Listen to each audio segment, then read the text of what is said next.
Remove the top cover. Disconnect the M.2 boot adapter cables from the system board.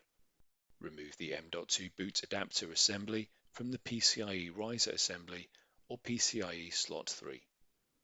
Press both sides of the retainer. Slide the retainer backwards to loosen the M.2 drive from the M.2 boot adapter. Pull the M.2 drive away from the M.2 boot adapter.